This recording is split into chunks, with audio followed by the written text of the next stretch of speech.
नमस्कार. मी पियुष पहाडे, HVSI महाविद्यालय पुणे येथे प्राणीशास्त्र विभागाचा प्रमुख आहे. आज आपण ॲनिमल क्लासिफिकेशन किंवा प्राण्यांचे वर्गीकरण याबद्दल थोडंसं समजून घेण्याचा प्रयत्न करूया. महाराष्ट्र बोर्डाच्या 9वीच्या पुस्तकामध्ये प्राण्यांचे वर्गीकरण हा एक मोठा धडा आहे. या धड्याबद्दल अजून थोडं विस्तृत पद्धतीने आपण जाणून घेण्याचा प्रयत्न करूयात. Animal classification is grouping of animals on the basis of similarities and the differences.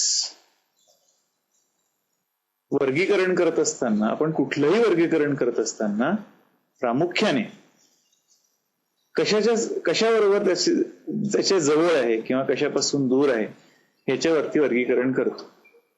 ज्या मिनिटाला मी म्हणतो वरती पंखा, त्या मिनिटाला डोक्यामध्ये येणारा जो पहिला प्रश्न असा येतो की तो कशापासून बनलेला आहे, इमिडिएटली उत्तर येतं तो मेटलचा आहे. काच म्हटल्यानंतर काचेबरोबरचे येणारे काही गुणधर्म सुद्धा आपल्या डोळ्यापुढे पटकन येतात. काच म्हटल्यावरती काच ट्रान्सपरंट आहे, काचेमधनं आपण बघू शकतो. किंवा कुठलीही वस्तू म्हटल्याबरोबर त्याचं मटेरियल आणि त्या मटेरियल बरोबर येणारं त्याचं वर्गीकरण हे लगेचच आपल्या डोळ्यापुढे येतं. 80% ज्या गोष्टी आपण करतो ते वर्गीकरणच असतं. मी ज्यावेळी मराठीमध्ये बोलतोय त्यावेळी मी इंग्रजीमध्ये बोलत नाही.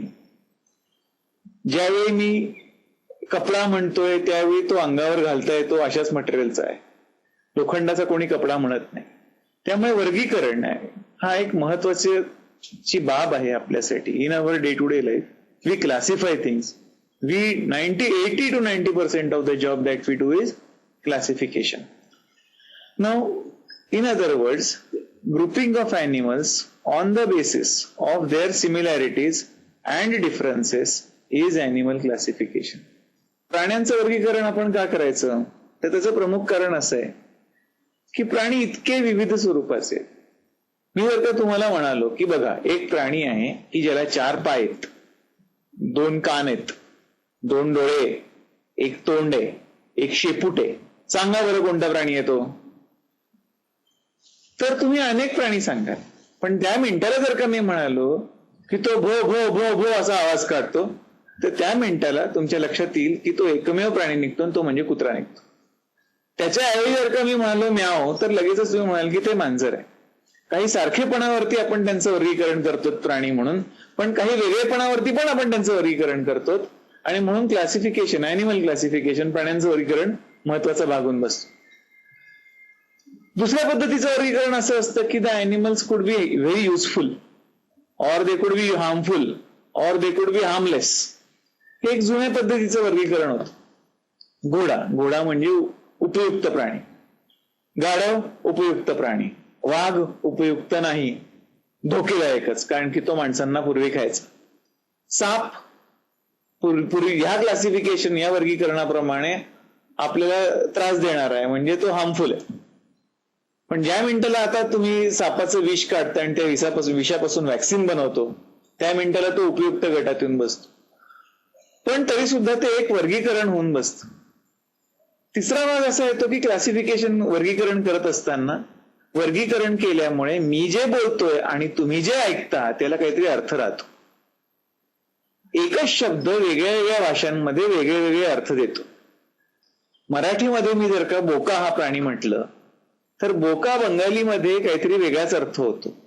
मी बोका जर का म्हणालो तर लोक तुम्हाला आणि मला मारायला येतील, कारण की बोका याचा अर्थ बंगालीमध्ये वेडा माणूस.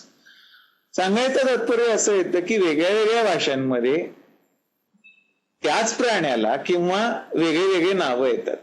त्यामुळे जे मी इथे बोलतोय तुमच्याशी, ते जगभरामध्ये मी कोणाशी सुद्धा संपर्क जर करायचा असेल तर एक वर्गीकरणाची पद्धत असेल तर सोपं होईल. मी मस्का डोमेस्टिका नावाची जर का जी आपल्या घरामध्ये येणाऱ्या ज्या माश्या आहेत त्यांना मस्का डोमेस्टिका असं नाव.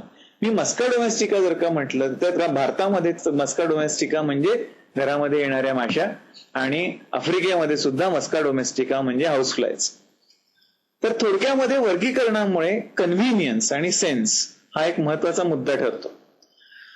या व्यतिरिक्त त्याची युनिव्हर्सॅलिटी सुद्धा येते. जगभर एकच पद्धतीचं क्लासिफिकेशन आज फॉलो केलं जातं. आणि म्हणून classification of animals plays a very important role. आता आपण एक ऍक्टिव्हिटी करून बघूया. तुम्ही सांगा बरं, which was the first animal domesticated by man? म्हणजे पहिला प्राणी माणसाने डोमेस्टिकेट केला होता तो कोणता होता? शोधून बघा. याचं उत्तर मी तुम्हाला यावेळेस सांगतो. सगळ्यात पहिला जो डोमेस्टिकेट केला गेलेला प्राणी आहे, पाळला गेलेला प्राणी आहे, तो कुत्रा होता. पण असे इतरही काही प्राणी आहेत की जे सुरुवातीपासून आपण पाळत आलेलो आहोत.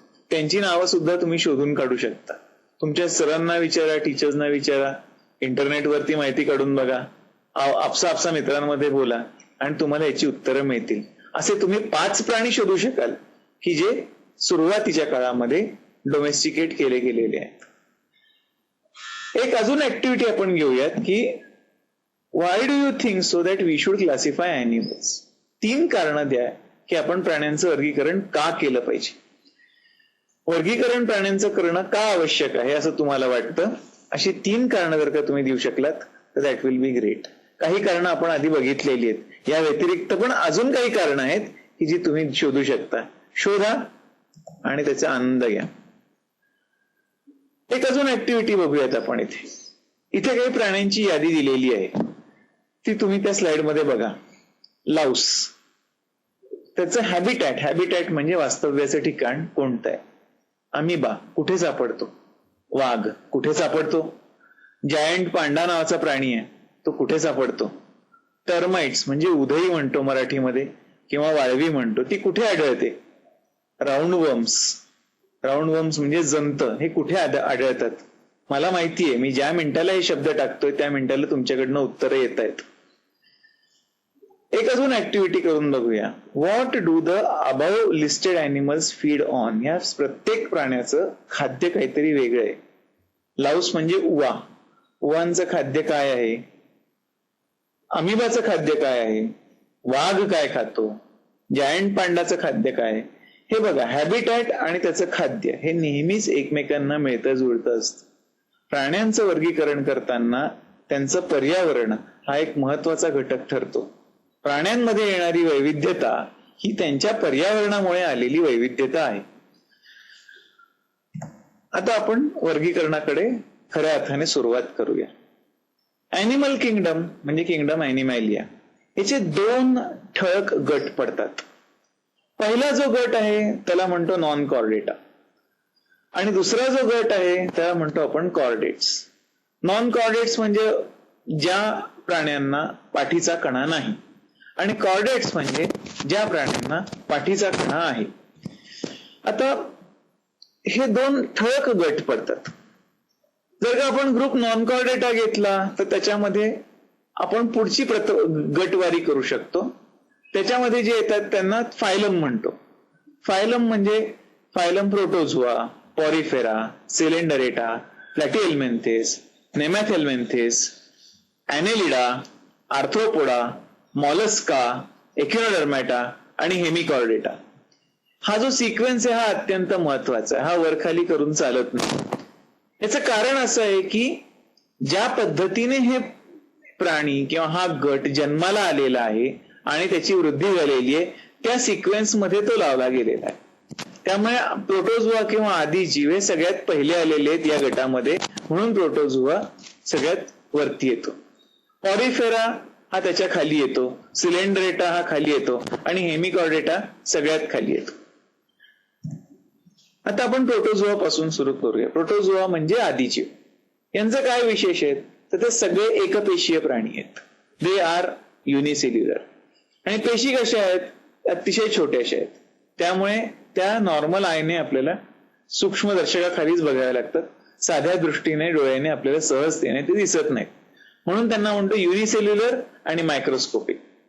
दुसरी गोष्ट काय यांच्याबद्दल विशेष म्हणजे हे सगळे जे काही आहेत यांना कुठलं ना कुठलं लिक्विड किंवा मॉइस्ट मीडियम लागतं. हे फ्री लिव्हिंग आहेत किंवा पॅरासायटिक आहेत. पॅरासायटिक याचा अर्थ असा की परजीवी आहेत.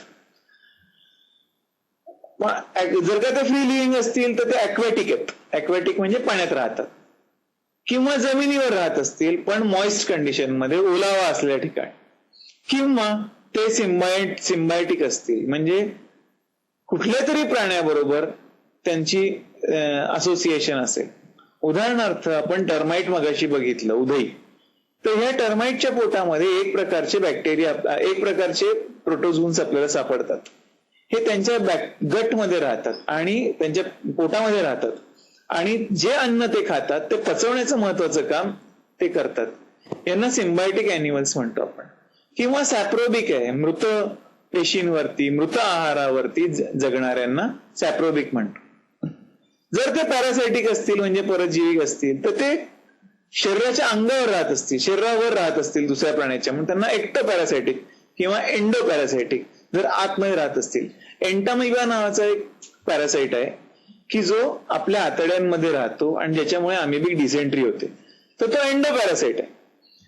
ह्या गटाचा अजून काय विशेष आहे, त्यांची जी मुवमेंट आहे, लोकोमोशन आहे, ती कशामुळे होतोय, स्युडोपोडिया. अमिबाचं उदाहरण बघा, अमिबा तुमच्या डोळ्यापुढे घ्या, अमिबाची मुवमेंट जी होते ती स्युडोपोडियामुळे होते. किंवा सिलिया, अतिशय बारीक तंतुमय केस असल्यासारखी शरीरावरती त्यांच्या हेअर लाईक प्रोजेक्शन असतात, त्यांना सिलिया म्हणतो. किंवा फ्लॅजेला, सिंगल व्हिप असते किंवा कशानेच काहीच नसतं की याच्यामुळे मुवमेंट होईल, पण ते रक्ताच्या प्रवाहाबरोबर, उदाहरणार्थ मलेरियल पॅरासाइट हा रक्ताच्या प्रवाहाच्या माध्यमातून तो सगळीकडे पोहोचू शकतो, म्हणजे नो लोकोमोटरी ऑर्गन्स. एक्सक्रिशन म्हणजे आपण ज्याला शरीराच्या बाहेर वेस्ट फेकणं त्याला एक्सक्रिशन म्हणतो, ते कॉन्ट्रॅक्टाईल व्हॅक्युल्स नावाच्या स्ट्रक्चर्समुळे होतात. आता जर आपण पुढे बघितलं तर त्यांना एक शेप आहे किंवा त्यांना शेप नाही. अमिबा जर का आपण म्हटलं तर त्यांना कुठल्याही प्रकारचा शेप येत नाही. शेप नाहीये म्हणून ते कुठल्याही प्रकारचा शेप घेऊ शकतो. पण बहुसंख्य प्राणी जे आहेत, बहुसंख्य प्रोटोझोन्स जे आहेत, त्यांना एक फिक्स्ड शेप आहे. जर का तो शेप असेल तर त्यांना पेलिकल नावाच्या स्ट्रक्चरमुळे शेप येतो, त्याच्यामुळे त्यांना एक आकार येतो शरीराला. अन्नाचं सेवन जे केलं जातं त्याला फॅगोसायटिक म्हणजे सेल इटिंग किंवा पिनोसायटोसिस, जर का लिक्विड असेल तर सेल ड्रिंकिंग या पद्धतीने होतं. रिप्रोडक्शन जे आहे ते असेक्शुअल किंवा सेक्शुअल. हे प्राणी खूप वेगात मल्टिप्लिकेशन करू शकतात, त्यांचे नंबर्स खूप मोठ्या प्रमाणात वाढू शकतात. म्हणजे जर का उदाहरणार्थ पॅरामॅशियमचं कल्चर आपण तयार केलं लॅबोरेटरीमध्ये, त्याच्यामध्ये पॅरामॅशियम सोडलेत, तर आज जर का त्या कल्चरमध्ये आपण 10 पॅरामॅशियम टाकले असतील तर सरासरी साधारणपणे 5व्या दिवशी तुम्हाला 1,00,000 पॅरामॅशियम दिसतील. डोळ्याला दिसू शकतील अशी साय त्याच्यावर तयार होते. त्या साईखाली हजारो आणि लाखोच्या संख्येमध्ये पॅरामॅशियम असतात. तुम्ही जर का मायक्रोस्कोप वरती एक थेंब घेतला तर तुम्हाला भरपूर पॅरामॅशिया अगदी धांदटपणे इकडे तिकडे धावताना दिसते. त्यामुळे यांचं रिप्रोडक्शन हे असेक्शुअल असू शकतं किंवा सेक्शुअल असू शकतं. किंवा मल्टिप्लिकेशन नावाचा एक प्रकार आहे की एकाच वेळी 50 पॅरामॅशियम प्राणी त्यांच्यातले तयार होते.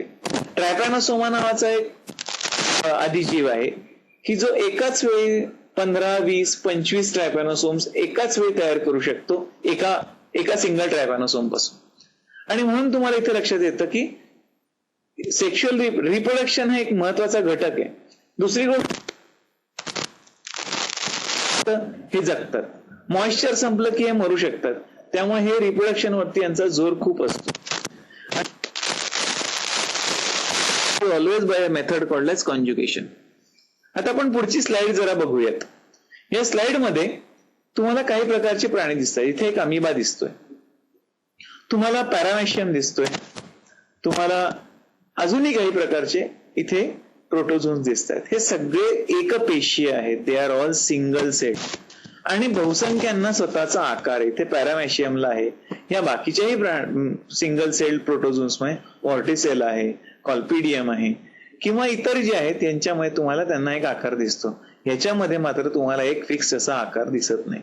याचे एक्झाम्पल्स बघा काय काय. अमिबा आहे, पॅरामॅशियम आहे, ट्रॅपॅनोसोमा आहे, युग्लिना आहे, एंटामिबा आहे किंवा व्हॉर्टिसेल आहे, असे इतर काही प्राणी तुम्हाला प्रोटोझोआमध्ये दिसतात.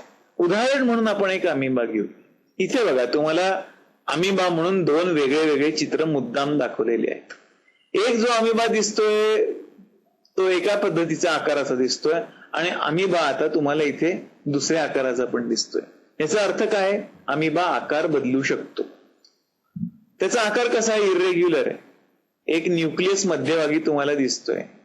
स्लाइड जर का तुम्ही बघत असाल तर तुम्हाला न्यूक्लियस इथे ओळखता येईल. केंद्रक म्हणतो आपण त्याला. सायटोप्लाझम दिसतोय अवतीभोवती सगळीकडे. त्यानंतर तुम्हाला फूड व्हॅक्युल्स दिसत आहेत. हे आहेत फूड व्हॅक्युल्स. ह्याच्यामध्ये अन्न आहे आणि हे तुम्ही लोकेट करू शकाल अशा पद्धतीचं दिसतंय. लोकोमोशन जे आहे ते ह्या पॉइंट्समुळे होतं दिसतंय. हालचाली ज्या होत आहेत यांना स्युडोपोडिया म्हणतो आपण. स्युडोपोडियाच्या माध्यमातून तुम्हाला हालचाली होताना दिसतील. आणि they are the extensions of cytoplasm. सायटोप्लाझमचे एक्सटेन्शन्स म्हणून तुम्हाला दिसत आहेत. हे जे काही दिसतंय यांचं लोकोमोशन आणि फूड एनगल्फिंग एकाच वेळी होतं. म्हणजे चालत असताना अन्न घेऊ शकतो. तुम्हाला इथे दिसतील बघा, ह्याच स्युडोपोडियामध्ये अन्नाचं प्रमाण जास्त आहे बघा. 1, 2, 3, 4, 5, 6, 7, 8 इथे जास्त अन्न दिसतंय. कारण की अन्न चालत असताना हे ट्रॅप अप करतात. या भागामध्ये तुलनेने दिसणारं अन्न आहे तुम्हाला कमी दिसतं. उत्सर्जन जे व्हायचंय किंवा वेस्ट एक्सक्रिशन जे व्हायचंय ते कॉन्ट्रॅक्टाईल व्हॅक्युल्सच्या माध्यमातून व्हायचंय. तुम्हाला इथे कॉन्ट्रॅक्टाईल व्हॅक्युल्स दिसत आहेत. अमिबाचं रिप्रोडक्शन सुद्धा बघण्याजोगं आहे. हेच अमिबा आहे बघा. इथे एक अमिबा आहे. एकाची 2 होताना दिसत आहेत आणि 2 झालेले. रिअल लाईफ मध्ये ऍक्च्युअल मायक्रोस्कोप खाली घेतला गेलेला हा फोटो आहे. हा एक अमिबा आहे. या एका अमिबाचं विभाजन होत आहे आणि एकाचे 2 होताना तुम्हाला दिसत आहेत. त्यामुळे ते एल आकारामध्ये दिसतोय किंवा 7च्या आकारात दिसतोय. या पॉइंटला आता पुढे ब्रेकअप होणार आहे आणि 2 अमिबा तयार होतील. ह्या पद्धतीने जेव्हा रिप्रोडक्शन होतं त्याला अमायटोसिस म्हणतात, खास करून अमिबामध्ये. त्याचं कारण असं आहे की याच्यामध्ये त्यांचा केंद्रक जो आहे तो समप्रमाणामध्ये विभाजला जातो. पॅरामेशियम नावाचा दुसरा प्रोटोझोन आपल्याला दिसतो. त्याला स्लीपर अॅनिमल क्यूला असं म्हणतात. तो चपलेच्या आकाराचा असतो. मायक्रोस्कोप खाली अतिशय वेगात धावताना तुम्हाला दिसतो जिवंत पद्धतीने जर का आपण घेतलं तर. त्याच्या शरीरावरती तुम्हाला इथे सिलिया दिसतील. बारीक हेअर लाईक प्रोसेसेस आहेत त्या तुम्हाला लोकेट आउट करता येतील. आणि त्याला 2 कॉन्ट्रॅक्टाईल व्हॅक्युल्स असतात. इथे एक आहे आणि इथे दुसरी दिसते. आणि हा जो प्राणी आहे तुम्हाला सहजतेने साध्या पाण्यामध्ये दिसू शकतो.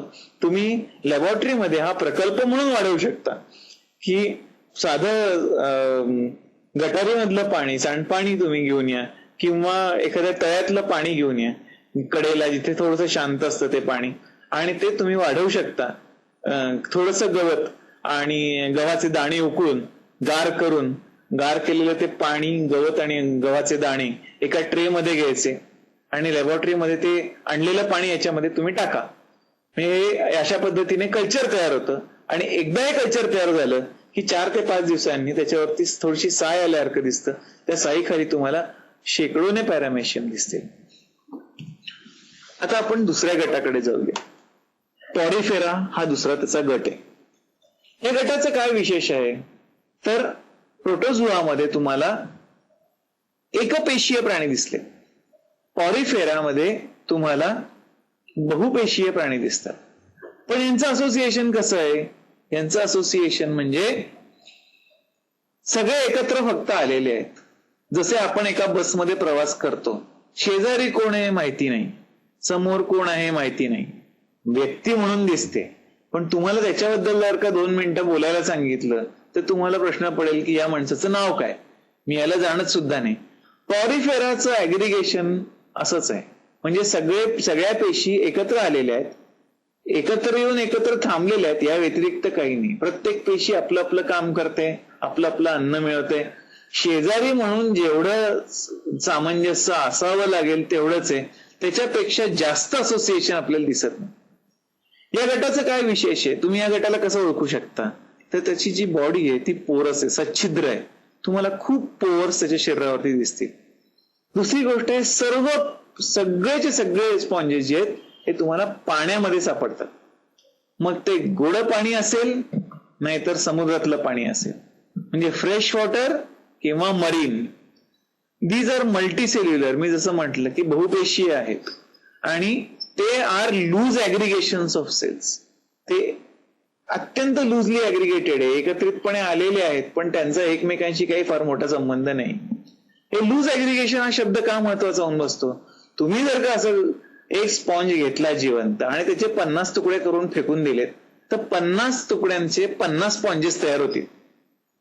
याचा अर्थ काय आहे की हे लूज ऍग्रिगेशन आहे. तुम्ही एकत्र आहोत तोपर्यंत आहोत, वेगळं केलं तर आम्ही वेगळे वाढू. आपल्या शरीराबाबतीमध्ये असं होऊ शकत नाही. आपल्या शरीराचा एक भाग जर का वेगळा काढून टाकला तर तो भाग पूर्ण नवीन प्राणी तयार करू शकत नाही. याचाच अर्थ असा की दे आर, त्यांचं असोसिएशन हे खूप लूज आहे. यानंतर काय, शरीराला सिमेट्री असेल किंवा नसेल. असेल तर नॉर्मली रेडियल सिमेट्री असते. या व्यतिरिक्त हे सगळे प्राणी जे आहेत हे कुठे ना कुठे पाण्याखाली अटॅच असतात. दगडाला अटॅच असतील, वाळूमध्ये स्वतःला धरून ठेवून देतील, कुठेतरी अशा ठिकाणी दे रिमेन अटॅच, आणि म्हणून त्यांना सेसाईल असा शब्द वापरला गेलेला आहे. आता आपण स्पॉन्जेस मध्ये शरीर सच्छिद्र आहे म्हणून आपण म्हटलेलं आहे. तर पोअर्स आहेत, सच्छिद्र म्हणजे पोअर्स. हे पोअर्स कसे आहेत, they are present all over the body. अजून काय आहेत, they allow water to come inside. पाण्यात राहतात, पाण्यामध्ये सगळं पाणी ते शरीरात घेण्याचा प्रयत्न करतात. शरीरात पाणी का घ्यायचं, तर त्या पाण्याबरोबर अन्न आणि ऑक्सिजन येतो. त्या पाण्याच्या माध्यमातून प्रत्येक पेशीपर्यंत अन्न आणि ऑक्सिजन पोचतं. अन्न काय आहे, अतिशय बारीक जे कण असतात, हे अशा प्रकारचे कण, कुजलेले कण आहेत, कुजणारे कण आहेत. जे जे काही डिकम्पोजिंग मटेरियल आहे, हे मटेरियल या अन्नामार्फत येतं आणि सेल्स ते आल्यावरती पकडून घेतात. त्यानंतर तुम्हाला शरीराला जे सच्छिद्रता म्हटलेली आहे त्याला ऑस्टिया म्हणतात. आणि एक मोठं होल तुम्हाला वरती दिसेल, पुढच्या काही ट्रान्सपरन्सीज मी तुम्हाला दाखवतो, त्यांना ऑस्क्युलम म्हणतात. आणि पाणी येणं आणि पाणी बाहेर काढणं हा एकमेव धंदा असतो. कारण की पाणी आत घेतलं की पाण्याबरोबर अन्न येतं, पाण्यातलं अन्न आणि पाण्यातलं ऑक्सिजन घेतला की ते पाणी उपयोगाचं नाहीये म्हणून ते पाणी बाहेर फेकलं जातं. आणि अशा पद्धतीने तुम्हाला एक महत्वाचं काम ते करताना दिसतं. शरीराच्या आतमध्ये एक पोकळी आहे, त्याला स्पॉन्गोसिल म्हणतात. आणि ते एक प्रकारच्या सेल लेअरनी बांधलेलं आहे, तयार केलेलं आहे. त्याला कोएनोडर्म असं म्हणतो. त्या लेअरला कोएनोडर्म म्हणतात आणि त्या सेल्सना कोएनोसाइट्स म्हणतात. आणि या सेल्सच्या माध्यमातून पाण्याचा करंट सारखा आत घेतला जातो आणि पाण्याचा करंट बाहेर फेकला जातो. या व्यतिरिक्त पॉरिफेराची अजून एक विशेषता अशी आहे की त्यांना त्यांचा स्वतःचा सांगाडा आहे किंवा स्केलेटन आहे. आणि हे स्केलेटन जे आहे हे स्पॉन्जिन फायबर्स पासून तयार केलं गेलेलं आहे किंवा स्पिक्युल्स नावाचं मटेरियल आहे त्याच्यापासून तयार केलं गेलेलं आहे. हे स्पिक्युल्स कशाचे तयार केलेले आहेत, सिलिका किंवा कॅल्शियमचे आहेत. आणि तुम्हाला यांच्यामधलं रिप्रोडक्शन जे दिसतं ते sexual as well as asexual type of reproduction तुम्हाला आढळतं. आता इथे मी तुम्हाला मगाशी मी जे सांगत होतो हे एक उत्तम उदाहरण आहे फायलम पॉरिफेराचं. हा तो प्राणी आहे, हा इथे अटॅच्ड आहे बेसला. आणि जो बेसला अटॅच दिसतोय तुम्हाला, ऍक्च्युअली प्राणी हा असा दिसतो. याला आपण कट ओपन केलेला आहे. ओपन केल्यानंतर तुम्हाला काय दिसतंय, तर पहिलं म्हणजे इथे शरीरावरती सच्छिद्रता दिसते, पोअर्स दिसत आहेत, छोटे छोटे छोटे छोटे पोअर्स आहेत.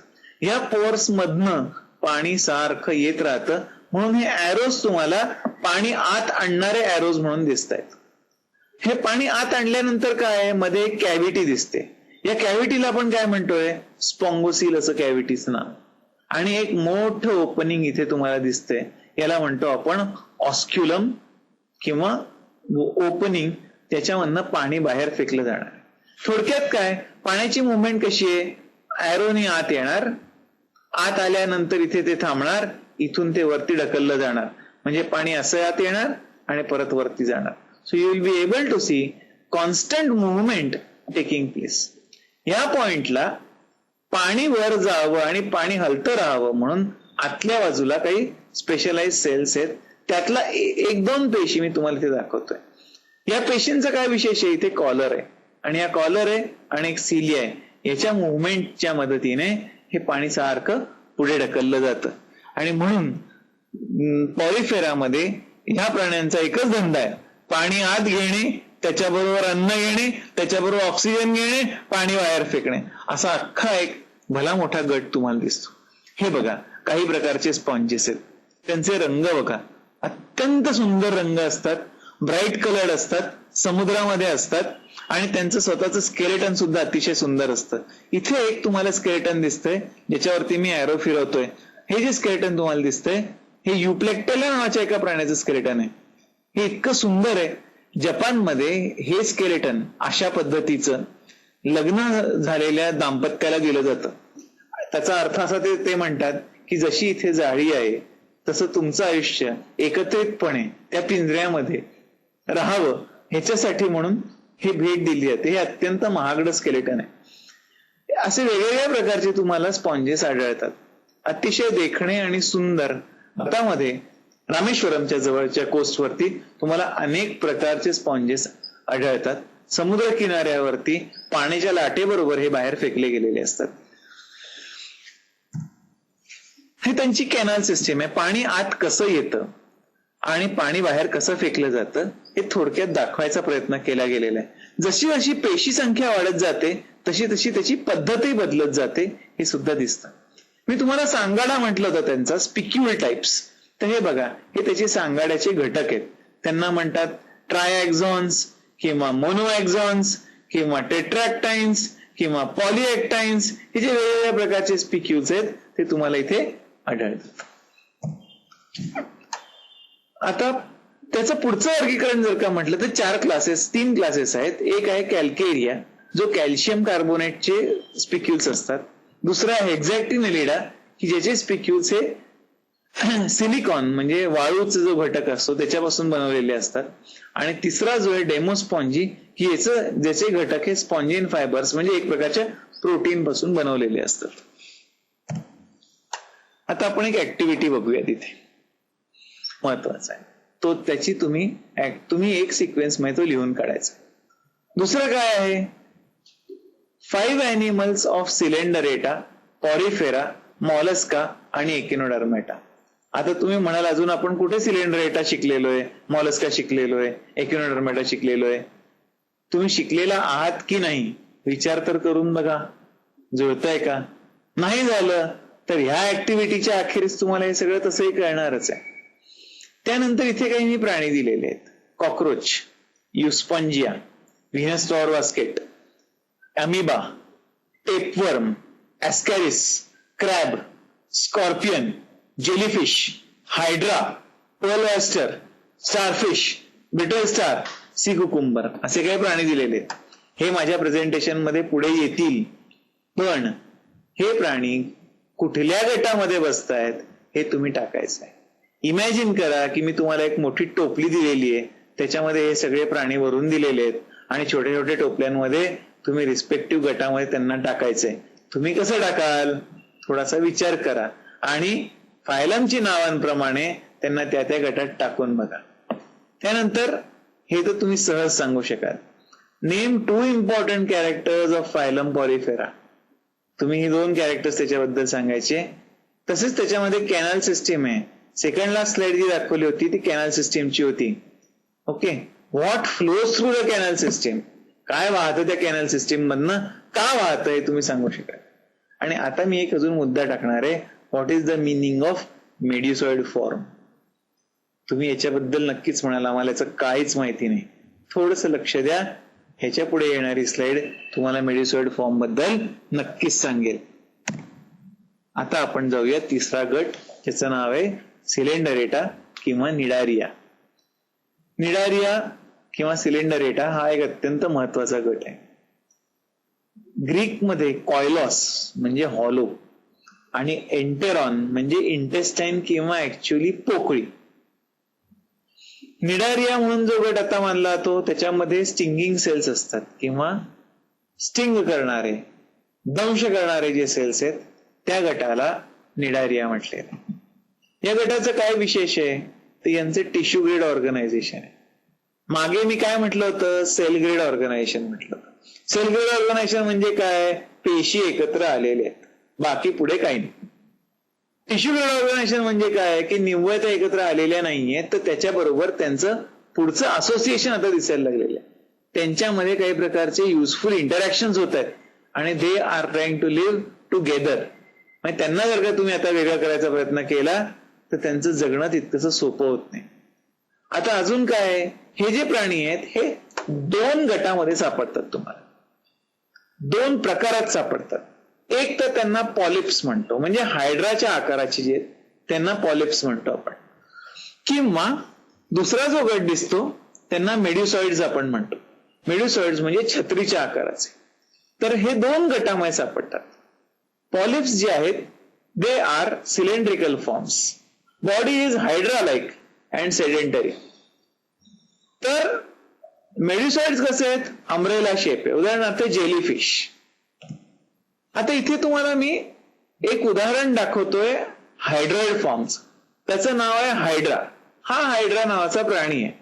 हा जो काही शेप येतो की इथे तुम्हाला हे शरीर दिसतं आणि त्याला टेंटॅकल्स दिसतात, याला म्हणतात हायड्रॉइड फॉर्म. आता याचं काय विशेष आहे या गटाचं, तर you are able to see they are a coelomates. Coelom म्हणजे काय, coelom is the body space.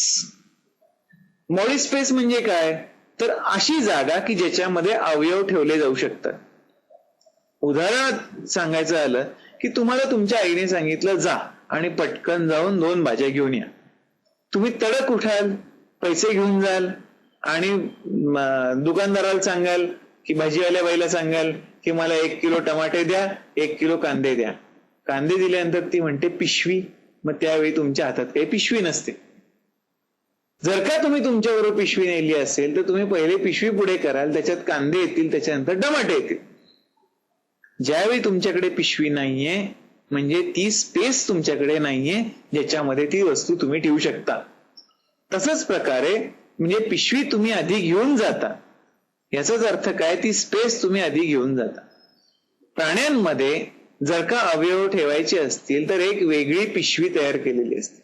तुमचं पोटच बघा तुम्ही, तुमच्या पोटामध्ये निव्वळ अन्न जिथे जातं ते पोट नाही, तर त्या व्यतिरिक्त आतड्या पण आहेत, त्या व्यतिरिक्त किडनी आहे, लिव्हर आहे आणि इतर अनेक अवयव आहेत की जे आपण न्यूट्रिशन मध्ये काही पुढच्या एकदा आपण बघणारच आहोत. सांगायचा भाग कसा येतो की त्या पिशवीला आपण काय म्हणतो, सिलोम म्हणतो. जर का ती पिशवी नसेल तर त्याच्यामध्ये ते अवयव येणार नाहीत. म्हणजे जर अवयव नसतील तर पिशवी नाही. हे प्राणी सगळे असिलोमेट्स आहेत. त्यामुळे अशा प्रकारची कुठलीही पिशवी या प्राण्यांमध्ये नाही. They don't have the space into which important vital visceral organs can be kept. मग यांच्याकडे काय आहे, 2च थर आहेत. एकाला म्हणतात एक्टोडर्म, दुसऱ्याला म्हणतात एंडोडर्म. 2च लेयर्स आहेत आणि मधला जो लेयर आहे, आउटर आणि इनरच्या मध्ये जो लेयर येतो त्याला म्हणतात मेसोग्लिया. यात अजून पुढचा भाग काय दिसतो, डिव्हिजन ऑफ लेबर. म्हणजे पेशींमध्ये कामासाठी विभाजन दिसतं. आपण जर का बघितलं इथे, तर इथे तुम्हाला काही पेशी दिसत आहेत. इथे हा जो टिश्यू दिसतोय, इथे स्टिंगिंग सेल्स नावाचे सेल्स आहेत. यांचं काम काय आहे, ह्या प्राण्यावरती जर का कोणी हल्ला केला तर त्या स्टिंगिंग सेल्सच्या माध्यमातून तो ते स्टिंगिंग सेल्स फेकून इतरांच्या अंगावरती त्यांच्या अंगाला खास सुटेल किंवा त्यांना दूर ठेवेल. म्हणजे हे सेल्स जे आहेत हे अन्न पकडण्यासाठीचं काम, अन्न पॅरलाइज करण्यासाठीचं काम करतील. आणि इथे आतमध्ये जे सेल्स आहेत ते काय काम करतील, ते अन्न पचनाचं काम करतील. म्हणजे इथे तुम्हाला 2 प्रकारचे सेल्स दिसत आहेत. याला आपण काय म्हणतो, डिव्हिजन ऑफ लेबर. त्यानंतर mouth is always surrounded by tentacles. दिसत आहेत का, हे इथे माउथ एरो आहे, तुम्हाला इथे टेंटॅकल्स तुम्हाला दिसत आहेत. यांना म्हणतात टेंटॅकल्स. हातांसारखे, फिंगर सारखे स्ट्रक्चर्स आहेत आणि याच्या मदतीने ते अन्न पकडतात. अन्न पकडून आतमध्ये पोटामध्ये सरकवतात, म्हणून यांना म्हणतात टेंटॅकल्स. पुढे तुम्हाला काय दिसतंय की they also have cells called as stinging cells किंवा निडोसाइट्स. डायजेशन कसं आहे, extra cellular as well as intra cellular. ह्या पॉकेटमध्ये तुम्हाला अन्न इथे पचवताना दिसतंय. अन्न इथे पचवलं जाईल, पचलेलं अन्न हे सेल्सच्या शरीरामध्ये घेतलं जाईल आणि पुढचं पचन हे शरीरामध्ये केलं जाईल आणि म्हणून तुम्हाला दिसतंय it is extra cellular as well as intra cellular. Reproduction कसं आहे, रिप्रोडक्शनला आपण म्हणतो बडिंग. इथे तुम्हाला एक काहीतरी स्ट्रक्चर दिसतंय, हे रिप्रोडक्टिव्ह स्ट्रक्चर आहे. बड इथे तयार होऊ शकतं. बड म्हणजे ह्या प्राण्याचा एक्झॅक्ट डुप्लिकेट कॉपी आणि की जी इथून बाहेर येईल, इथून बाहेर येऊ शकते, याला आपण बडिंग म्हणतो. या व्यतिरिक्त याचे 3 गट पडतात. क्लास हायड्रोझोआ जे मरीन अँड वॉटर्स मध्ये सापडतात. एक एक्झाम्पल आहे, फक्त एक वेगळं एक्झाम्पल आहे हायड्रा, हे फ्रेश वॉटर फॉर्म मध्ये सापडतात. क्लास स्किफोझोआ याच्यामध्ये सगळे जेलीफिश आपल्याला आढळतात. आणि तिसरा जो गट येतो त्याला म्हणतो ऍडमसिया किंवा सी अॅनिमोन, हा सुद्धा पूर्णपणे समुद्रामध्ये सापडणार आहे. हे सगळे प्राणी पाण्यामध्ये सापडतात, सगळे समुद्रात except hydra. Hydra is the exception. आता इथे मी तुम्हाला हायड्राचं चित्र मुद्दामून दाखवलेलं आहे. हा जो आहे इथे हायड्रा दिसतोय. या हायड्रामध्ये तुमच्या लक्षात असं येईल की तो अटॅच्ड आहे दगडांच्या मध्ये, तो अटॅच्ड आहे आणि वरची मुवमेंट करणारी जागा आहे. या टेंटॅकल्सच्या माध्यमातून तो अन्न पकडतो. अन्न पकडून इथे तोंड आहे, त्या तोंडामध्ये ढकलून अन्न हे पोटामध्ये जातं. सिलेंड्रेटाबद्दल आपण दुसरं एक एक्झाम्पल जे घेत होतो त्याचं नाव आहे सी अॅनिमल. त्याचं अॅनिमल नाव आहे सी अॅनिमल. तुम्हाला याच्यामध्ये काय आढळतंय बघा, इथे तुम्हाला भरपूर टेंटॅकल्स सापडतात आणि इथे तुम्हाला मध्ये कॅव्हिटी सापडते. याच प्राण्याला कापल्यानंतर हे तुम्हाला पिक्चर सापडेल, पण इथे तुम्हाला मध्ये सेप्टा दिसत आहेत, लॉंजिट्युडनल मसल्स मध्ये दिसत आहेत. हा प्राणी हायड्रापेक्षा वेगळा आहे, हा समुद्रामध्ये आढळतो. आणि हा जेलीफिश, ह्याला मेड्युसॉइड फॉर्म म्हणता येईल आपल्याला, कारण की त्यांनी एक प्रकारचा अम्ब्रेला आहे आणि जेलीफिश हा तरंगू शकतो. हायड्रा मात्र पाण्यामध्ये एका ठिकाणीच राहील, हा मात्र एक जागा सोडून पूर्ण समुद्रभर भटकू शकतो. आणि some jellyfishes are poisonous. If I am not wrong, जगातले सगळ्यात जास्त पॉयझनस प्राणी जे जर कोणी असतील, सापापेक्षाही जास्त पॉयझनस प्राणी जर का असतील, तर काही प्रकारचे जेलीफिशेस आहेत की जे ऑस्ट्रेलियन कोस्टवरती सापडतात. आपण पुढच्या गटाकडे येऊया, प्लॅटीहेल्मिंथिस किंवा फ्लॅट वर्म्स. प्लॅटीहेल्मिंथिस हे जे वर्म्स आहेत हे आहेत फ्लॅट वर्म्स. यांना पाय नाही आहेत, हे सपाट आहेत आणि हे शरीराच्या आतमध्ये नॉर्मली राहतात. असिलोमेट्स आहेत. मी मागच्या तुम्हाला सांगितलं असिलोमेट म्हणजे काय. दुसरी गोष्ट म्हणजे हे ट्रिप्लोब्लास्टिक आहेत. ट्रिप्लोब्लास्टिक म्हणजे त्यांना 3 लेयर्स आहेत, एक्टोडर्म, मेसोडर्म आणि एंडोडर्म. या व्यतिरिक्त त्यांच्या शरीरामध्ये एक प्रकारचा टिश्यू आहे, त्याला मेसेनकाइम आपण म्हणतो. आणि मेसेनकाइम इज जिलेटिनस, ज्याच्यामध्ये ऑर्गन्स प्लेस केले गेलेले. बहुसंख्य प्लॅटीहेल्मिंथ्स जे दिसतात आपल्याला ते कसे, दे are parasitic. They are parasitic, परजीवी म्हणून ते जगतात. मी मगाशी तुम्हाला सांगत होतो सिलोमच्या बद्दल. तर ही जी स्पेस आहे, ही स्पेस एका जिलेटिनस मटेरियलने भरलेली आहे आणि त्याच्यामध्ये ऑर्गन्स ठेवलेत, म्हणून यांना असिलोमेट्स असं म्हणतात. याचं अजून काय विशेष तुम्हाला आढळतं, यांच्याबद्दलचा एक विशेषचा भाग दिसतो की यांना अनेकदा सकर्स म्हणून स्ट्रक्चर्स असतात, हुक्स म्हणून स्ट्रक्चर असतात, स्पाइन्स म्हणून स्ट्रक्चर असतात. आणि हे जे सकर्स, हुक्स आणि स्पाइन्स जे आहेत हे त्या प्राण्याला विशिष्ट अवयवांना दुसऱ्या प्राण्याच्या धरून ठेवण्यासाठी अत्यंत उपयुक्त ठरतात. प्लॅटीहेल्मिंथिसचे 3 गट आहेत, टर्बेलारिया, ट्रिमॅटोडा आणि सिस्टोडा. टर्बेलारियामध्ये जे सापडतात त्यांना म्हणतात प्लॅनेरियन्स. या स्लाइड मध्ये तुम्हाला चित्र दिसत आहेत, हे सर्व प्लॅनेरियन्स आहेत. अत्यंत देखणे, पातळ आणि बाहेर परजीवी नाही, बाहेर राहणारे आहेत. पाण्याच्या जवळ हे प्राणी आढळतात. हे नॉन व्हेजिटेरियन फूडस्टफ्स वरती जगतात, मांसावरती जगतात आणि त्यांच्याकडे इथे एक फॅरिंग्स नावाचं स्ट्रक्चर आहे. त्यांना तोंड असं नसतं. या फॅरिंग्सच्या माध्यमातून हे चिकटवलं जातं अन्नाला आणि अन्न ओढून घेतलं जातं. अख्खा फॅरिंग्स शरीराच्या आतमध्ये घेऊन सोडून दिलं जातं, इथे पुढचं पचन केलं जातं. आणि म्हणून प्लॅनेरियन्स हे एक वेगळ्या पद्धतीचे, हे पाण्याच्या जवळ सापडतात. आपल्या एरियामध्ये सुद्धा प्लॅनेरियन्स भरपूर सापडतात. अतिशय पातळ असतात, त्यामुळे पटकन निदर्शनात येईल. हा दुसरा गट आहे, याला म्हणतो ट्रिमॅटोडा. ट्रिमॅटोडाचं उत्तम उदाहरण आहे लिव्हर फ्लूक. लिव्हर फ्लूक हा मेंढरांच्या लिव्हरमध्ये म्हणजे यकृतामध्ये आढळतो आणि म्हणून हा प्राणी आहे, हा मेंढरांसाठी अत्यंत घातक आहे. ह्याच्यामुळे लोकरीचं प्रोडक्शन मेंढरांकडनं कमी होतं आणि हा एक मेजर पॅरासाइट आहे या प्राण्यांसाठी. पुढे बघा टेपवर्म्स. आतड्यांमध्ये सापडणारा हा टेपवर्म आहे. आपल्या देशामध्ये हा प्राणी जरा तुलनेने कमी सापडतो. हा प्राणी त्या देशांमध्ये सापडतो जिथे डुकराचं मांस जास्त खाल्लं जातं आणि जिथे कच्चं मांस खाण्याची सवय आहे. आणि त्या मांसामध्ये याच्याच काही स्टेजेस सापडतात. मी मगाशी तुम्हाला म्हटलं होतं की हुक्स, इथे तुम्हाला हुक्स दिसू शकतात. सकर्स या भागामध्ये तुम्हाला दिसतील. इथे एक सकर आहे, हा दुसरा सकर आहे, हा तिसरा सकर आहे, हा चौथा सकर आहे.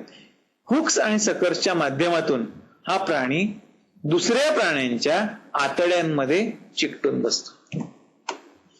हे अजून काही प्लॅटीहेल्मिन्थेस आहेत. वेगळ्या वेगळ्या आकाराचे, अत्यंत आकर्षक रंगांचे प्लॅटीहेल्मिन्थ्स तुम्हाला इथे दिसत आहेत. आता आपण नेमॅथिथेल्मिन्थेस किंवा नेमॅटोड्स कडे येतो. हे राऊंड वर्म्स यांना आपण म्हणतो. जंत हे त्याचं उत्तम उदाहरण आहे. यांचं काय विशेष आहे? हे ट्रिप्लोब्लास्टिक आहेत. म्हणजे यांना 3 जर्म लेयर्स आहेत. एक्टोडर्म, मेसोडर्म आणि एंडोडर्म. पुढच्या काही चित्रांमध्ये थोडं पुढे आपल्याला काही चित्र बघायला मिळतील, त्याच्यामध्ये हे तिन्ही लेयर्स मी तुम्हाला दाखवू शकेन. दुसरी गोष्ट काय? स्युडोसिलोमेट्स आहेत. स्युडोसिलोमेट्स याचा अर्थ काय येतो की मगाशी मी तुम्हाला जे उदाहरण सांगितलं होतं की पिशवी नाहीये आणि तुम्ही गेलात खरेदी करायला आणि तुम्ही खरेदी केली आणि पिशवी नाहीये, म्हणजे ती कंडिशन तुम्ही समजा की तुम्ही असिलोमेट्स, तात्पुरतं समजण्यापुरतं. पण पिशवी नाहीये म्हणून भाजी नाही घेणार का? शेवटी तुम्ही गयावया करता, कोणाकडून तरी कॅरी बॅग घेता, म्हणजे त्या मिनिटाला तुम्ही सोय करता. ह्या प्राण्यांचं पण असंच आहे.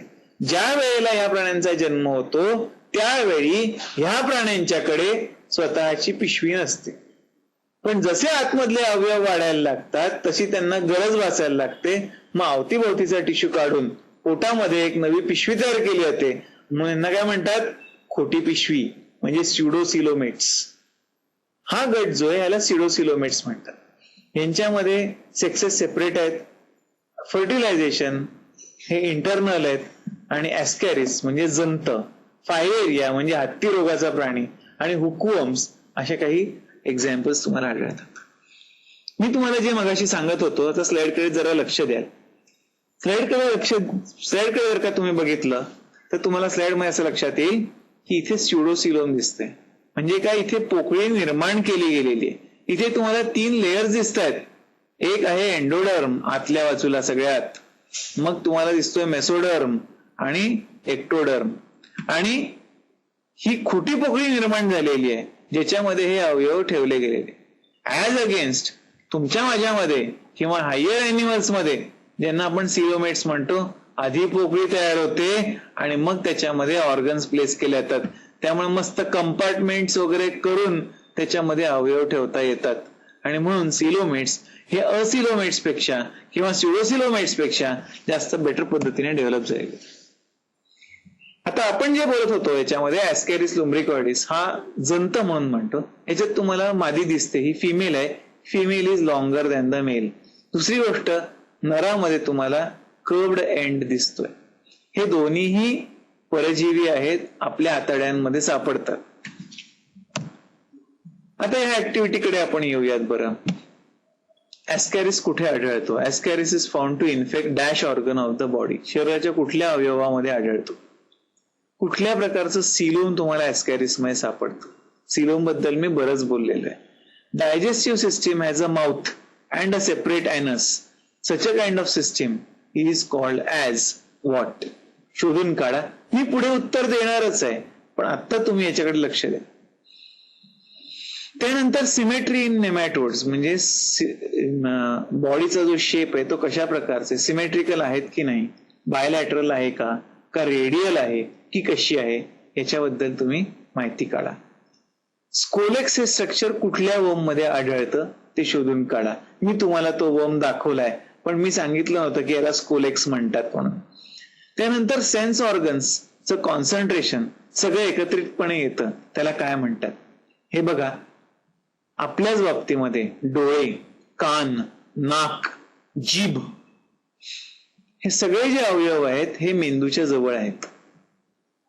ह्या मेंदूच्या जवळ या सगळ्यांनी असण्याला एक कारण आहे. ह्या सगळ्यांनी एकत्र असणं याला काय म्हणतात? त्याला एक शब्द आहे, तो मी पुढे सांगेन, पण तुम्ही शोधायचा प्रयत्न करू शकला तर दॅट्स ग्रेट. फ्री लिव्हिंग प्लॅटीहेल्मिंथेस कोणते? मी 3 गट सांगितले, टर्वेलारिया, सिस्टोडा आणि ट्रेमॅटोडा. त्यातला कोणता गट हा फ्री लिव्हिंग गट आहे, परजीवी नाहीये, ह्याचे उदाहरण शोधून काढा. Tapeworm infections in India are almost absent. Why? त्याचं खरं कारण सांगितलंय, विचार करा आणि लिहून काढा. आणि एक ऍक्टिव्हिटी म्हणून नर आणि मादीचं ऍस्कॅरिसचं हे जसं तुम्ही इथे बघितलेलं आहे त्याचं चित्र काढा आणि नर आणि मादी मधले फरक तुम्ही दाखवा. आता आपण पुढच्या गटाकडे जाऊयात. या पुढच्या गटाचं नाव आहे फायलम ॲनेलिडा. या गटामध्ये तुम्हाला सेगमेंटेड वर्म्स सापडतात. सेगमेंटेड वर्म्सचं उत्तम उदाहरण म्हणजे अर्थवर्म. त्याच्यामुळे तुम्हाला सेगमेंट्स आढळतात. आता हा पुढचा गट हा बराच पुढे डेव्हलप झालेला गट आहे. हा ट्रिप्लोब्लास्टिक आहे, 3 सेल लेयर्स आहेत. सिलोमेट्स आहेत म्हणजे बॉडी कॅव्हिटी आहे. एलिमेंटरी कॅनल सरळ आहे, स्ट्रेट आहे. माउथ आणि ॲनस 2 वेगळ्या वेगळ्या आहेत.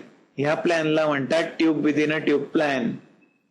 आणि this is therefore an important aspect की you are able to see a separate mouth and a separate anus. अशा सिस्टम्स, याचा अर्थ असा की या ऍनिमल्स मध्ये पुढची डेव्हलपमेंट, जास्त डेव्हलपमेंट झालेली आहे. सेगमेंटेशन कसं आहे, रिपिटेटिव्ह आहेत. अर्थवर्म जर का बघितलं तर तुम्हाला सेगमेंटेशन क्लिअरली दिसतं. अशा सेगमेंटेशनला रिपिटेटिव्ह सेगमेंटेशन म्हणतात किंवा मेटामेरिक सेगमेंटेशन म्हणतात. They are free living worms. They are fresh water or terrestrial. Some are ectoparasitic. कोण आहेत ते आपण बघूच पुढे. Locomotion is with the help of setae, parapodia और सकर्स. ऍक्टिव्हिटी म्हणून याचा अर्थ काय हे तुम्ही शोधून काढू शकता. Setae are some special structures. Parapodia are yet another kind of structures. Suckers are also some structures. ह्याच्यामध्ये तुम्हाला पहिल्यांदा, आतापर्यंत मी तुम्हाला कुठेही म्हणालो नाही की याच्यामध्ये सर्क्युलेटरी सिस्टीम आहे म्हणून. इथे तुम्हाला पहिल्यांदा सर्क्युलेटरी सिस्टीम दिसते. सर्क्युलेटरी सिस्टीम म्हणजे ती सिस्टीम ज्याच्यामधनं रक्तप्रवाह होतोय. तुम्हाला इथे पहिल्यांदा मी सांगतो की नर्वस सिस्टीम दिसते. आणि ती कशी आहे, त्याला छोटे छोटे गुठळे आहेत किंवा गँग्लिया आपण म्हणतो, गँग्लिओनेटेड आहे. नर्व्ह नावाचं स्ट्रक्चर मेंदूमध्ये दिसतं. एक्सक्रिशन एक स्पेशलाइज्ड ग्रुपने दिसतं, त्याला नेफ्रिडिया म्हणतो. ह्या प्राण्यांचं अजून एक विशेष म्हणजे नर आणि मादी एकत्र असतात म्हणून त्यांना हर्मॅफ्रोडाइट्स म्हणतो. या गटामध्ये 3 क्लासेस सापडतात. क्लास पॉलिकिटा, ऑलिगोकिटा आणि हिरुडिनिया. ह्याच्याबद्दल आपण पुढे बघू. पॉलिकिटाचे उत्तम उदाहरण आहे नेरिस आणि ॲफ्रोडाइट. हे सुंदर 2 चित्र जी तुम्हाला दिसत आहेत स्लाइड मध्ये, ठीक आहेत. एकाचं नाव आहे नेरिस, दुसऱ्याचं नाव काय, ॲफ्रोडाइट आहे. ॲफ्रोडाइटला म्हणतात सी माऊस. हा समुद्राच्या पायथ्याशी मातीच्या लेअर मध्ये सापडतो. आणि हा जो आहे नेरिस हा वरच्या लेयर्स मध्ये सापडतो. हा अतिशय ऍक्टिव्ह असतो. आणि हे 2 त्याची उदाहरणं होतात. फायलम ॲनेलिडा मधला दुसरा जो गट आहे तो अर्थवर्मचा आहे. हे पिक्चर मुद्दामून अशा पद्धतीने घेतलेलं आहे. याच्यामुळे तुम्हाला अर्थवर्म अख्खा दिसतोय. या व्यतिरिक्त त्याच्यात कितीतरी ऑर्गन्स तुम्हाला दिसतंय. हार्ट दिसतंय, ब्रेनची पोझिशन दिसते आहे, बॉडी कॅव्हिटी म्हणजे सिलोम दिसते, सेगमेंटेशन दिसतंय आणि इतर सर्व ऑर्गन्स तुम्हाला याच्यामध्ये आढळतात. आता अर्थवर्मच्या बद्दल थोडक्यात माहिती. त्याचं विशेष काय आहे तर तुम्हाला अर्थवर्मचे कुठेही सापडतात. या अर्थवर्म, भारतीय अर्थवर्मला फेरिटिमा असं त्याचं शास्त्रीय नाव आहे. याचं विशेष काय आहे, पण 14, 15 आणि 16 मध्ये स्ट्रक्चर रिप्रोडक्शन मध्ये उपयुक्त. तिसरा जो गट याच्यामधला मी म्हटलंय तो हिरुडिनिया, जळू याच्यामुळे सापडते. तुम्हाला इथे बोटाला ती चिकटून बसलेली आढळते. जळवा कधी अंगाला चिकटतात याची कल्पना येत नाही. इतक्या सहजतेने अंगावर चढून जातात आणि कुठेतरी आपल्या अंगाला पंक्चर करतात. जळवांचं विशेष असं आहे की त्या आपल्याला चावतायत हेही कळत नाही, कारण की त्यांचा जो सलायवा आहे म्हणजे लाळ जी आहे ती वेदना जाणवू देत नाही. दुसरी गोष्ट अशी, यांच्या लाळीच अजून खास खासियत अशी असते की जोपर्यंत लाळ सोडली जाते तोपर्यंत रक्त तिथे गोठत नाही, साकळत नाही. त्यामुळे जळवा अंगावरतून निघून गेल्यानंतर दीर्घकाळ आपल्या शरीरातून रक्त वाहत राहतं. रादर हे रक्त कुठून आलंय हे आपण जेव्हा पाहतो तेव्हा लक्षात येतं की जळवा आपल्या अंगाला चिकटलेले असतात. जळवांचं विशेष अजून एक गंमत अशी आहे की एकदा त्यांनी मम्मम घेतलं म्हणजे रक्त घेतलं की वर्षभर न जेवण घेता ते राहू शकतात. 1 वर्षापर्यंत साठवण करून ठेवू शकतात आणि वर्षभर ते अन्नावरती जगू शकतात. याचं कारण असं आहे की त्यांची अन्न साठवण्याची क्षमता खूप मोठी आहे. आता आपण काय शिकलेलो आहोत, तर आपण ऍनिमल क्लासिफिकेशन बघतो आहोत. हे ऍनिमल क्लासिफिकेशन आपण बघत असताना आपल्याला पुढचे फॉलोइंग गट सापडतायत. पहिला जो गट येतोय त्याला आपण म्हणतो प्रोटोझोआ. प्रोटोझोआचं विशेष असं आहे, they are single celled. Step 1. Second, they are microscopic. 2. they are free living or parasitic. 4. 3. aquatic, terrestrial, symbiotic or saprobic. 4. if they are parasitic, ectoparasitic or endoparasitic. 5. locomotion is with the help of cilia, flagella, pseudopodia or none. तुम्हाला त्यानंतर you are able to see phagocytosis or pinocytosis as a method to take in food. Reproduction is sexual or asexual. Asexual reproduction is by the help of binary fission or multiple fission. Sexual reproduction is by the method of conjugation. काही examples आपण याच्यामध्ये बघितलेले होते. Example is amoeba. अमिबाला स्वतःचा shape नाहीये. Locomotion is by pseudopodia. Cytoplasm is present. Cell organelles are present. Contractile vacuole is present. Vacuoles are present. Amoeba reproduces sexually as well as asexually. Asexual reproduction is by binary fission. इथे तुम्हाला चित्रात दिसतंय. Paramecium नावाचा yet another kind of protozoan आहे. Slipper animal Kiul आपण त्याला म्हणतो. Sleeper सारखा दिसतो. You can rear it. Fresh water मध्ये आढळतो. पॉरिफेराच्या बद्दल आपण जर का बोलणार असू तर they are aquatic and they are found in water. It is a loose aggregation of cells. पुढे तुम्हाला दिसेल शरीर सच्छिद्र आहे. It has pores. Ostia are present all over the body. Pores are called as ostia. There is a large opening which is known as osculum. Ostia brings in water. Osculum takes away water. There is a hollow cavity called as spongocele. Spongocele is lined by specialized cells. These cells are known as coenoderm cells आणि individual cells are called as coenocyte cells. विशेष पुढचं अजून असं दिसून येतं, there are spicules which are the part of skeleton and there also happen to be certain kind of spicules of various types. त्यानंतर spicules can be of calcium carbonate, silica और they can be made up of special kind of materials which are known as spongin fibres. Now, these are the beautiful types of various types of poriferans that you are able to see. आणि मी तुम्हाला canal सिस्टीमच्या बद्दल जे म्हटलं होतं ते तुम्हाला अशा पद्धतीने दिसतंय. इथे आहे स्पॉन्गोसिल, इथे आहे ऑस्क्युलम, इथे आहेत ऑस्टिया. स्पिक्युल्सचे अनेक प्रकार जे आहेत ते इथे तुम्हाला दिसून येत आहेत. ट्रायॅक्टाईन, एक्झॅक्टाईन, मोनोएक्झॉन etcetera. We now come to its groups. There are 3 classes: Calcarea, Hexactinellida, Demosponge. After we look into this part, we come to phylum Cylindreta. Cylindretaचं विशेष काय? Tissue grade of organization. Body is to be seen in 2 types: polyps and medusoids. Polyps are attached forms, medusoids are free forms. Example of polyp is Hydra. Example of a medusoid form happens to be the jellyfish. When we are talking about cylinderates, you are able to see 3 classes: class Hydrozoa, class Scyphozoa, class Anthozoa. Hydra is the best example. It is the only example which is found in fresh waters. All other cylinderates are marine. Sea anemone is yet another example of a marine cylinderate. Now we come to Platyhelminthes. To briskly go through Platyhelminthes, triploblastic coelomates. Organ system level of organization. Higher level of organization is to be seen. Mostly parasites. Very few are free living. Sense organs are concentrated at one point. याला म्हणतो cephalization. त्याच्यानंतर parasitic form सगळे येतात. Both the sexes are present in one and the same individual. याचा अर्थ काय? They are hermaphrodites. हे सगळं आपण आता पाहिलेलं आहे. हे फ्री लिव्हिंग जे गट आहे त्यांचं नाव दे आर कॉल्ड एज प्लॅनेरियन्स. आणि पॅरासायटिक जे आहेत दे आर ट्रिमॅटोड्स. त्याचं एक्झाम्पल आहे लिव्हर फ्लूक. आणि you are able to see cestodes. त्याचं एक्झाम्पल आहे tapeworm. These are some more flatworms that you are able to see.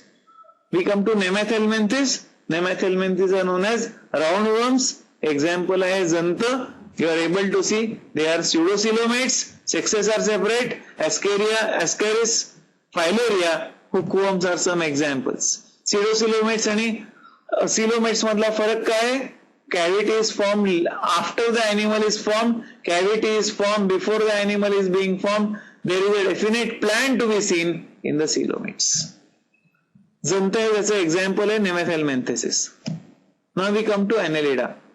Annelids are a group of animals who show segmentation of the body. Number 1, a better organization. Number 2, bilateral symmetry. Number 3, triploblastic condition, that is 3 cell layers are to be found. Number 4, coelom is present. Number 5, alimentary canal is straight. Number 6, alimentary canal has mouth and an anus. This makes up a tube within a tube plan. Then you are also able to see presence of repetitive segmentation, which is known as metameric segmentation. Then you are able to see most of them are free animals. Very few of them happen to be the animals which are parasites. Free animals चा example आहे earthworm. Parasitic अॅनिमल्सचं example येतं leech. त्याचे 3 classes तुम्हाला दिसून येतात. पॉलिकिटा, ऑलिगोकिटा आणि हिरोडिनिया. पॉलिकिटाचं example येतं इथे. तुम्हाला पॉलिकिट्सचं विशेष म्हणजे इथे तुम्हाला इथे सीटे दिसत आहेत आणि पॅरापोडिया दिसत आहेत आणि त्याला अटॅच सीटे दिसत आहेत. हे जे केस दिसत आहेत हे आहेत सीटे आणि हे जे रिजन दिसत आहेत यांना म्हणतात पॅरापोडिया. तर ही कंडिशन तुम्हाला पॉलिकिटामध्ये आढळते. अर्थवर्म्स मध्ये तुम्हाला you are able to see something called as setae. हे जसे सीटे इथे आहेत तसे अर्थवर्मच्या बॉडीवरती आहेत पण ते खूप छोटे आहेत त्यामुळे दिसत नाही. पण पॅरापोडिया मात्र नाहीये. तिसरा जो गट तुम्हाला दिसतो त्याच्यामध्ये लीचेस मध्ये you are able to see they are parasitic. Parapodia are also present and are also absent, and setae are also absent. They move with the help of segments, and this is how you are able to see. Leech is the best example over here. It is a parasitic animal. Now here you are able to see that we have completed one part of animal classification. Animal classification plays an important role in our life. We cannot live without classification of animals. If we do not know what is classification, it will be difficult for us to survive. Animals are our friends. Animals need to be classified for our convenience.